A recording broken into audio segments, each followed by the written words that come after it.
Statue of unity ಪಾದದ ಹತ್ರ ಬಂದಿದ್ದೀನಿ. ಇಲ್ಲಿಂದ ಒಳಗಡೆಯಿಂದ ಹೋಗಬೇಕು. ಇಲ್ಲೇನು ನೀವು ಸ್ಟ್ಯಾಚ್ಯೂ ಆಫ್ ಯೂನಿಟಿ ಅಂತ ಬೋರ್ಡ್ ಹಾಕಿದ್ದಿಲ್ಲ, ಅದ್ರ ಒಳಗಡೆಯಿಂದ ಹೋಯಿತು ಅಂತಂದರೆ ನಾವು 153 ಮೀಟರ್ ಅಡಿ ಎತ್ತರಕ್ಕೆ ನಾವು ಹೋಗ್ತೀವಿ. ಅಂದರೆ ಸರ್ದಾರ್ ವಲ್ಲಭಾಯ್ ಪಟೇಲ್ ಸ್ಟ್ಯಾಚ್ಯೂ ಇದೆಯಲ್ಲ, ಅದರ ಚೆಸ್ಟ್ ಲೆವೆಲ್ಗೆ ನಾವು ಹೋಗ್ತೀವಿ. ಈಗ ಒಳಗಡೆ ಹೋಗ್ಬಿಟ್ಟು ಅಲ್ಲಿಂದ ಲಿಫ್ಟಲ್ಲಿ ಹೋಗಬೇಕು. ಅಲ್ಲಿಂದ ಹೋದರೆ ಯಾವ ಥರ ಇದೆ, ಯಾವ ಥರ ಕಾಣುತ್ತೆ ಅಂತ ನಮಗೆ ತೋರಿಸ್ತೀನಿ. ಒಳಗಡೆ ನಾನು ಎಂಟ್ರ್ ಆಗ್ತಾ ಇದ್ದೀನಿ. ಎಂಟ್ರ್ ಆಗಿಬಿಟ್ಟು ಯಾವ ಥರ ಇದೆ ಅಂತ ನಿಮಗೆ ತೋರಿಸ್ತೀನಿ. ಒಂಥರ ಹೊಸ ಲೋಕ ಬಂದಂಗಾಗುತ್ತೆ.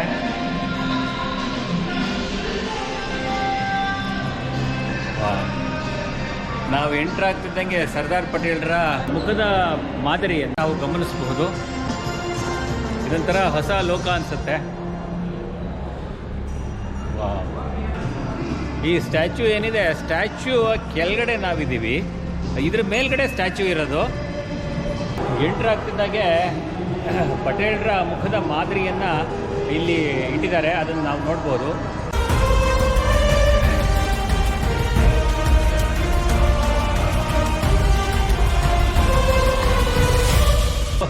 ಇದನ್ನು ದಾಟಿದ ಮೇಲೆ ಪಟೇಲ್ರ ಸ್ಟ್ಯಾಚ್ಯೂ ಆಫ್ ಯೂನಿಟಿ ಏನಿದೆ ಅದರ ಸ್ಪೆಸಿಮನ್ ಇಲ್ಲಿ ನಿಲ್ಲಿಸಿದ್ದಾರೆ, ನೋಡ್ಬೋದು. ಅದ್ರ ಮುಂದ್ಗಡೆ ಫೋಟೋ ತೆಗೆಸ್ಕೊಳ್ಳೋಕ್ಕೆ ಒಂದು ಬೆಂಚ್ ಹಾಕಿದ್ದಾರೆ, ಕೂತ್ಕೋಬೋದು. ಕೂತ್ಕೊಂಡು ಫೋಟೋ ಗಿಡ ತೆಗೆಸ್ಬಿಟ್ಟು ಸೆಲ್ಫೀಸ್ ಎಲ್ಲ ತಗೊಬೋದು. ಇಲ್ಲಿ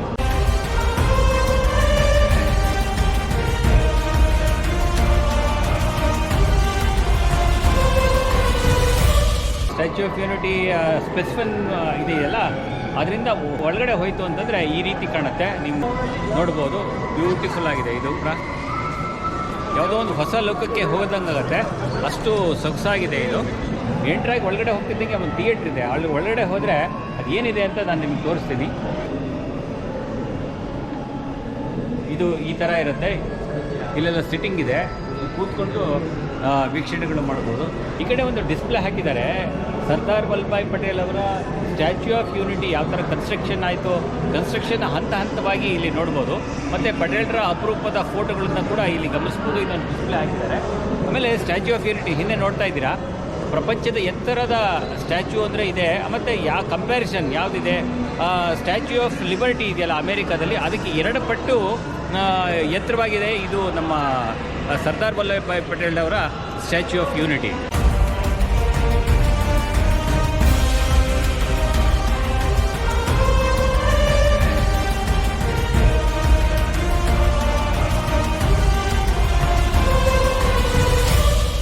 ಅದೇ ರೀತಿ ಥಿಯೇಟ್ರಿ ಆಪೋಸಿಟ್ ಬಂದುಬಿಟ್ಟು ಏನಿದೆಯಪ್ಪ ಅಂತಂದರೆ ವ್ಯೂಯಿಂಗ್ ಗ್ಯಾಲರಿ ಎಲಿವೇಟ್ರ್ ಇದೆ. ಇಲ್ಲಿಂದ 153 ಮೀಟ್ರ್ ಎತ್ತರಕ್ಕೆ ನಾವು ಹೋಗ್ತಾ ಇದ್ದೀವಿ. ಅಂದರೆ ಸುಮಾರು 501 ಅಡಿ ಆಗುತ್ತೆ. 501 ಅಡಿಗೆ ನಾವು ಮೇಲ್ಗಡೆ ಹೋಗ್ಬಿಟ್ಟು ಅಲ್ಲಿಂದ ಯಾವ ಥರ ಇದೆ ವ್ಯೂ ಅಂತ ಹೇಳ್ಬಿಟ್ಟು ನಾನು ನಿಮಗೆ ತೋರಿಸ್ತೀನಿ. ಇಲ್ಲಿ ವ್ಯೂಯಿಂಗ್ ಗ್ಯಾಲರಿ ಎಲಿವೇಟ್ರ್ ಇದೆ, ಅಂದರೆ ನಾವು ಒಳಗಡೆಯಿಂದ ಹೋಗಬೇಕು. ಆ ರೀತಿ ಅಲ್ಲಿಂದ ಹೋಗಿ ಆ ಕ್ಯೂನಲ್ಲಿ ಅಲ್ಲಿ ಎಲಿವೇಟ್ರ್ ಇದೆ, ಲಿಫ್ಟ್ ಇದೆ, ಅಲ್ಲಿಂದ ಮೇಲ್ಗಡೆ ಹೋಗಬೇಕು. ಒಳಗಡೆ ಈಗ ಸ್ಕ್ಯಾನ್ ಆಯಿತು, ನಮ್ಮ ಅಂದರೆ ಟಿಕೆಟ್ ಸ್ಕ್ಯಾನ್ ಮಾಡಿದರು. ಸೊ ಈಗ ಒಳಗಡೆ ಹೋಗ್ತಾ ಇದ್ದೀವಿ, ಇದ್ರೊಳಗಡೆ ಎಲಿವೇಟ್ರ್ ಒಳಗಡೆ. ಸೊ ಈಗ ಎಲಿವೇಟ್ರ್ ಒಳಗಡೆ ಹೋಗ್ತಾ ಇದ್ದೀನಿ. ಎಷ್ಟು ಸೆಕೆಂಡ್ ಹೋಗುತ್ತೆ ಅಂತ ನೋಡೋಣ.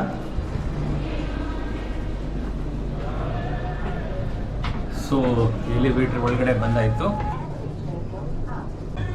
कितना सेकेंड्स जाते हैं? 38 सेकंड. 38 सेकंड. वाह.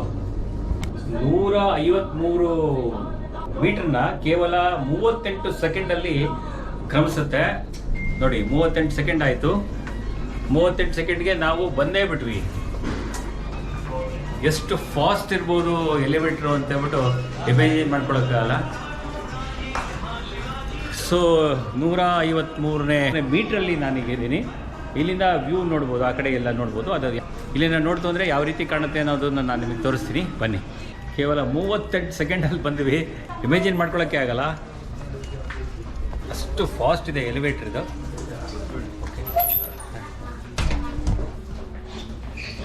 ಸೊ ಇಲ್ಲೆಲ್ಲ ಚಿಕ್ಕ ಚಿಕ್ಕ ಕಿಂಡಿ ಇದೆ. ಕಿಂಡಿಯಿಂದ ನಾವು ಆಚೆ ಕಡೆ ನೋಡ್ಬೋದು ಯಾವ ಥರ ಕಾಣುತ್ತೆ ಅಂತ. ನಾನೀಗ 153 ಮೀಟ್ರ್ ಎತ್ತರದಲ್ಲಿದ್ದೀನಿ, ಅಂದರೆ ಸುಮಾರು 500 ಅಡಿ ಎತ್ತರದಲ್ಲಿದ್ದೀನಿ. 500 ಅಡಿ ಎತ್ತರದಿಂದ ಅಂದರೆ ಸರ್ದಾರ್ ಪಟೇಲ್ ಸ್ಟ್ಯಾಚ್ಯೂ ಏನಿದೆ, ಆ ಸ್ಟ್ಯಾಚ್ಯೂನ ಎದೆ ಭಾಗದಿಂದ ಹೊರಗಡೆ ನೋಡಿದರೆ ಯಾವ ರೀತಿ ಕಾಣುತ್ತೆ ಅನ್ನೋದು ನಿಮಗೆ ತೋರಿಸ್ತೀನಿ. ಇಲ್ಲಿಂದ ಯಾವ ಥರ ವ್ಯೂ ಆಗ್ತಾ ಇದೆಯಪ್ಪ ಅಂತಂದರೆ, ಸರ್ದಾರ್ ಸರೋವರ್ ಇದೆಯಲ್ಲ, ಅದಕ್ಕೆ ಡ್ಯಾಮ್ ಕಟ್ಟಿದಾರಲ್ಲ, ಡ್ಯಾಮ್ನ ಅಭಿಮುಖವಾಗಿ ಈ ಸ್ಟ್ಯಾಚ್ಯೂ ಇರುತ್ತೆ. ಇಲ್ಲಿಂದ ನೋಡಿದ್ರೆ ಯಾವ ಥರ ಕಾಣುತ್ತೆ ಡ್ಯಾಮ್ ಅನ್ನೋದು ನಿಮಗೆ ತೋರಿಸ್ತೀನಿ.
ಮುಂಭಾಗದಲ್ಲಿ ನಾನು ನೋಡಾಯಿತು.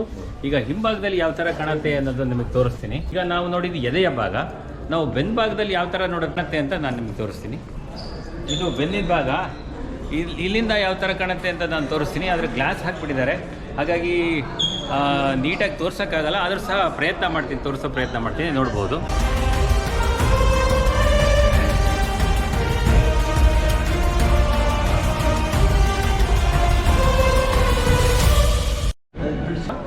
ಇದೊಂದು ಸುತ್ತಲೂ ಯಾವ ಥರ ಇದೆ ಅಂತ ನಾನು ನಿಮಗೆ ತೋರಿಸ್ತೀನಿ. ಬಟ್ ಒಂದು ಥಿಂಗ್, ಇದು ಟಾಯ್ಲೆಟ್ ಎಲ್ಲ ಇದೆ. ನೀವು ಅಕಸ್ಮಾತ್ ಬಂದರೆ ಏನು ಸಮಸ್ಯೆ ಏನೋ ಆಗಲ್ಲ. ನೋಡಿ, ತುಂಬ ಬ್ಯೂಟಿಫುಲ್ ಆಗಿದೆ. ಎಲ್ಲ ಲೈಟ್ಗಳೆಲ್ಲ ಅರೇಂಜ್ ಮಾಡಿದ್ದಾರೆ, ಸಕ್ಕತ್ತಾಗಿದೆ. ಇದು ಯಾವ ಥರ ಫ್ಯಾಬ್ರಿಕೇಷನ್ ಮಾಡಿದ್ದಾರೆ ಅಂತಕ್ಕಂಥದ್ದು ಈ ಗ್ಲಾಸ್ ಇಂದ ನಾನು ನಿಮಗೆ ತೋರಿಸ್ತಾ ಇದ್ದೀನಿ. ಲೈಟ್ ಇಲ್ಲ ಒಳಗಡೆ, ಆದರೂ ಸಹ ಸುಮ್ಮನೆ ತೋರಿಸ್ತಾ ಇದ್ದೀನಿ. ನೋಡಿ ಯಾವ ಥರ ಇದೆ ಅಂತ ಹೇಳ್ಬಿಟ್ಟು, ಎಷ್ಟು ಬ್ಯೂಟಿಫುಲ್ಲಾಗಿ ಮಾಡಿದ್ದಾರೆ. ಸೊ ರೆಕಾರ್ಡ್ ಟೈಮಲ್ಲಿ ಈ ಸ್ಟ್ಯಾಚ್ಯೂ ಆಫ್ ಯೂನಿಟಿ ಮಾಡಿದ್ದಾರೆ. ಅದು ಯಾವಾಗ ಮಾಡಿದ್ದಾರೆ ಅಂತಕ್ಕಂಥ ಮಾಹಿತಿ ಆಮೇಲೆ ಕೊಡ್ತೀನಿ ನಿಮಗೆ.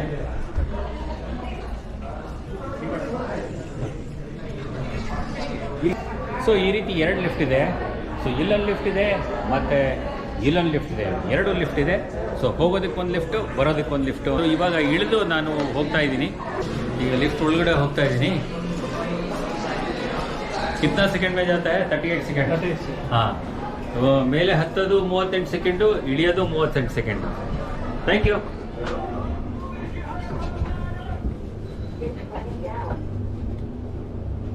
ನೋಡ್ತಾ ಇದ್ದೀರಾ, ಇಲ್ಲಿ ಕೇವಲ 38 ಸೆಕೆಂಡ್ಗಳಲ್ಲಿ ಬಂದ್ವಿ. ನಾವು ಬುರ್ಜ್ ಖಲೀಫಾನೇ ದೊಡ್ಡದು ಅಂದ್ಕೊಂಡಿದ್ವಿ, ಆದರೆ ನಮ್ಮ ಭಾರತ ದೇಶದಲ್ಲಿ ಈ ಥರ ಒಂದು ಎಲಿವೇಟ್ರು, ಈ ಥರ ಒಂದು ಜಾಗ ಇದೆಯೇ ಅಂತಕ್ಕಂಥದ್ದು ಒಂದು ಹೆಮ್ಮೆಯ ಸಂಗತಿ. ಇದು ಲಿಫ್ಟ್ ಒಳಗಡೆ ಬಂದ್ಬಿಟ್ವಿ. We are landing. ಓಕೆ ಅಪ್ಪ. So bye. ಹೊರಗಡೆ ಬಂದೆ. ಸೊ ಬಂದಿದ್ದು ಈ ಕಡೆಯಿಂದ, ಹೋಗೋದು ಈ ಕಡೆಯಿಂದ, ಆಪೋಸಿಟ್. ಒಳ್ಳೆ ಎಕ್ಸ್ಪೀರಿಯನ್ಸ್, ತುಂಬ ಚೆನ್ನಾಗಿತ್ತು. ಚೆನ್ನಾಗಿ ಎಂಜಾಯ್ ಮಾಡಿದೆ. ಭಾಳ ಖುಷಿಯಾಯಿತು. ನಮ್ಮ ದೇಶದಲ್ಲಿ ಇಂಥ ಒಂದು ಹೆಮ್ಮೆಯ ಒಂದು ಸ್ಟ್ಯಾಚ್ಯೂ ಆಫ್ ಯೂನಿಟಿ, ಪ್ರಪಂಚದ ಏಕೈಕ ಅತ್ಯಂತ ಎತ್ತರದ ಪ್ರತಿಮೆ ಇದೆ ಅಂತ ಹೇಳೋದಕ್ಕೆ ಒಂದು ಹೆಮ್ಮೆ ಆಗುತ್ತೆ. ಒಂದು ಭಾರತೀಯನಾಗಿ ಒಂದು ನಮಗೆ ಹೆಮ್ಮೆ ಅನಿಸುತ್ತೆ. ಅಂಥ ಅದ್ಭುತವಾದ ಸ್ಟ್ಯಾಚ್ಯೂನ ನಾವಿಲ್ಲಿ ಒಳಗಡೆ ಹೋಗಿ, ಮೇಲ್ಗಡೆ ಹೋಗಿ ಅಲ್ಲಿಂದ ಕೆಳಗಡೆ ಬಂದಿದ್ದಕ್ಕೆ ಏನೋ ಒಂಥರ ಖುಷಿಯಾಯಿತು. ಕೇವಲ 38 ಸೆಕೆಂಡಲ್ಲಿ ಹೋಗುತ್ತೆ ಮತ್ತು 38 ಸೆಕೆಂಡಲ್ಲಿ ಬರುತ್ತೆ ಅಂತಂದರೆ ಇಮೇಜಿನ್ ಮಾಡ್ಕೊಳ್ಳಿ. 500 ಅಡಿ ಇಲ್ಲಿ ಯುನೈಟಿಂಗ್ ಇಂಡಿಯಾ ಅಂತ ಇದೆ, ಇದು ಅಂತ ಬರೆದುಬಿಟ್ಟು ಇಲ್ಲಿ ಒಂದು ಫೋಟೋಗಳು ಹಾಕಿದ್ದಾರೆ. ನೀವು ನೋಡ್ತಾ ಇದ್ದೀರಾ ಈ ಫೋಟೋಗಳು. ಏನಪ್ಪ ಇದು ಅಂತಂತಂದರೆ, ನಮ್ಮ ಸರ್ದಾರ್ ವಲ್ಲಭಾಯ್ ಪಟೇಲ್ ಅವರನ್ನ ನಾವು ಉಕ್ಕಿನ ಮನುಷ್ಯ ಅಂತ ನಾವು ಕರಿತೀವಿ.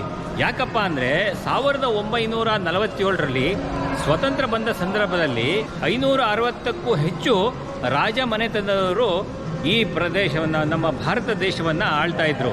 ಸರ್ದಾರ್ ವಲ್ಲಭಾಯ್ ಪಟೇಲ್ ಅವರು ಏನು ಮಾಡಿದ್ರು, ರಿಕ್ವೆಸ್ಟ್ ಮಾಡ್ಕೊಂಡ್ರು, ಎಲ್ಲ ರಾಜರಿಗೂ ರಿಕ್ವೆಸ್ಟ್ ಮಾಡ್ಕೊಂಡ್ರು. ಏನಪ್ಪ ಅಂತಂದರೆ, ನಮ್ಮ ಭಾರತದ ಒಕ್ಕೂಟದಲ್ಲಿ ಒಂದಾಗಿ ಅಂತಕ್ಕಂಥದ್ದು. ಹಾಗಾಗಿ ಸುಮಾರು ಜನ ರಾಜರು ಎಲ್ಲ ಸೇರಿ ಭಾರತದ ಒಕ್ಕೂಟದಲ್ಲಿ ಒಂದಾದರು.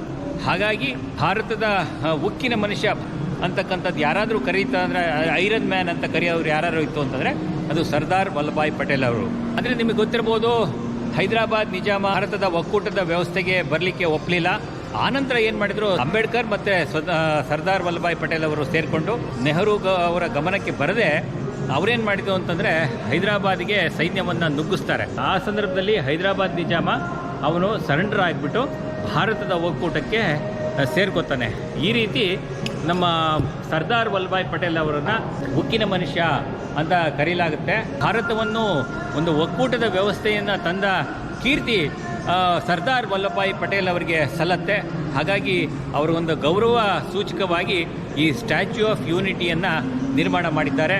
ಹಾಗಾಗಿ ನಾವು ಭಾರತೀಯರಾಗಿ ನಾವು ತುಂಬ ಹೆಮ್ಮೆಯಿಂದ ಹೇಳ್ಕೋಬೇಕು. ಏನಪ್ಪ ಅಂತಂದರೆ, ನಿಮ್ಮ ಸ್ಟ್ಯಾಚ್ಯೂ ಆಫ್ ಯೂನಿಟಿ ಏನಿದೆ, ಇದು ಪ್ರಪಂಚದ ಅತ್ಯಂತ ಎತ್ತರದ ಪ್ರತಿಮೆ ಅಂತಕ್ಕಂಥದ್ದು ಒಂದು ಹೆಮ್ಮೆಯ ಸಂಗತಿ. ಇಲ್ಲೊಂದು ಟೀಮ್ ವರ್ಕ್ ಆ್ಯಂಡ್ ಡೆಲಿಗೇಷನ್ ಅಂತ ಒಂದು ಬೋರ್ಡ್ ಹಾಕಿದ್ದಾರೆ. ಇಲ್ಲೊಂದು 3 TV ಡಿಸ್ಪ್ಲೇ ಮಾಡಿದ್ದಾರೆ.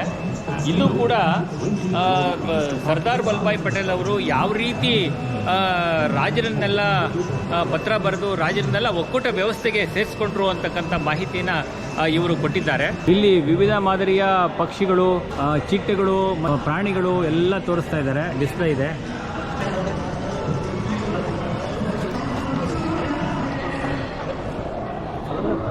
The price for freedom partition ಅಂತ ಮಾಡಿದ್ದಾರೆ. ಇಲ್ಲಿ ಏನಿದೆ ಅಂತ ಹೇಳ್ಬಿಟ್ಟು ಒಂದ್ಸಲ ನೋಡ್ಕೊಂಬರೋಣ. ಇಲ್ಲಿ 4 TV ಹಾಕಿದ್ದಾರೆ. ಅದರಲ್ಲಿ ಡಿಸ್ಪ್ಲೇ ಆಗ್ತಾ ಇರುತ್ತೆ ನಮ್ಮ ಭಾರತದ ಸ್ವತಂತ್ರ ಸಂಗ್ರಾಮದಲ್ಲಿ ಪಟೇಲ್ರವರ ಪಾತ್ರಗಳು, ಯಾವ ರೀತಿ ಅವರು ಹೋರಾಟ ಮಾಡಿದರು ಅಂತಕ್ಕಂಥ ಮಾಹಿತಿನ ಇಲ್ಲಿ ಕೊಡ್ತಾ ಹೋಗ್ತಾರೆ. ಸರ್ದಾರ್ ಪಟೇಲ್ರು ಲಾಯರ್ ಆದ ದಿವಸಗಳಲ್ಲಿ ಯಾವ ಥರ ಇದೆ ಅಂತ ಹೇಳ್ಬಿಟ್ಟು ಅವ್ರ ಆಫೀಸ್ ಸೆಟಪ್ ಥರ ಒಂದು ಮಾಡಿದ್ದಾರೆ. ಇದೊಂದು ನೋಡ್ಬೋದು, ತುಂಬ ಚೆನ್ನಾಗಿದೆ, ಬ್ಯೂಟಿಫುಲ್ ಆಗಿದೆ ನೋಡಿ. ಅವರು ಲಾಯರ್ ದಿನಗಳಲ್ಲಿ ಯಾವ ಥರ ಇದ್ದರು ಅಂತಕ್ಕಂಥದ್ದು ಒಂದು ತುಂಬ ಚೆನ್ನಾಗಿ ಅವ್ರ ಆಫೀಸ್ ಸೆಟಪ್ನ ತೋರಿಸಿದ್ರು. ಭಾಳ ಖುಷಿಯಾಯಿತು ನೋಡಿ. ಆಮೇಲೆ ಇಲ್ಲೊಂದು ಎಂಟ್ರಾದೆ. ಅದೇ ರೀತಿ ಇಲ್ಲಿ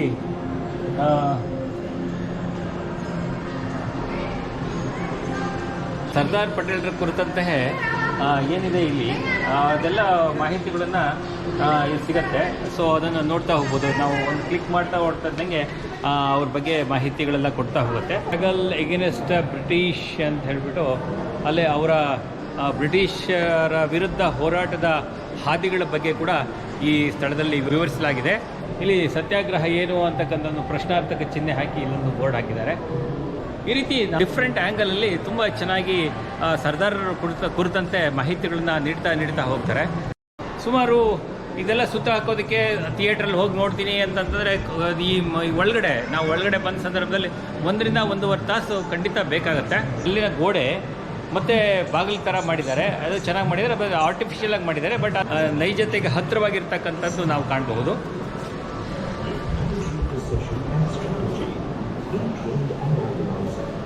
31 ಅಕ್ಟೋಬರ್ 2012ರಂದು ಪ್ರಧಾನಮಂತ್ರಿಗಳು ಈ ಸ್ಟ್ಯಾಚ್ಯೂ ಆಫ್ ಯೂನಿಟಿನ ಇನಾಗ್ರೇಷನ್ ಮಾಡಿದರು. ಆ ಸಂದರ್ಭದಲ್ಲಿ ಒಂದು ಸಂದೇಶ ಪುಸ್ತಕದಲ್ಲಿ ಒಂದು ಸಂದೇಶ ಬರೆದು ಬರೆದಂತಹ ಸಾರಾಂಶ ಏನಿದೆ ಅದು ಇಲ್ಲಿರ್ತಕ್ಕಂಥದ್ದು ನಾವು ಕಾಣ್ಬೋದು. ಅವರ ಸಹಿ ಇಲ್ಲಿರ್ತಕ್ಕಂಥದ್ದು ದಿನಾಂಕ ಹಾಕಿದ್ದಾರೆ.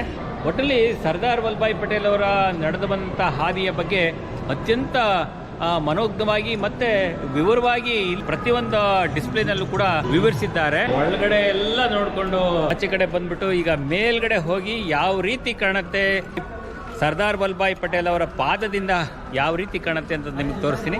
ಇಲ್ಲಿಂದ ಎಸ್ಕಲೇಟರ್ ಇದೆ, ಎಸ್ಕಲೇಟರ್ ಹತ್ಕೊಂಡು ಹೋಗ್ಬೋದು, ಮೆಟ್ಲು ಕೂಡ ಹತ್ಕೊಂಡು ಹೋಗ್ಬೋದು. ಅಲ್ಲಿಂದ ಹತ್ಕೊಂಡು ಹೋಗಿ ಅಲ್ಲಿ ಯಾವ ರೀತಿ ಕಾಣುತ್ತೆ ಅಂತ ನಿಮಗೆ ತೋರಿಸ್ತೀನಿ.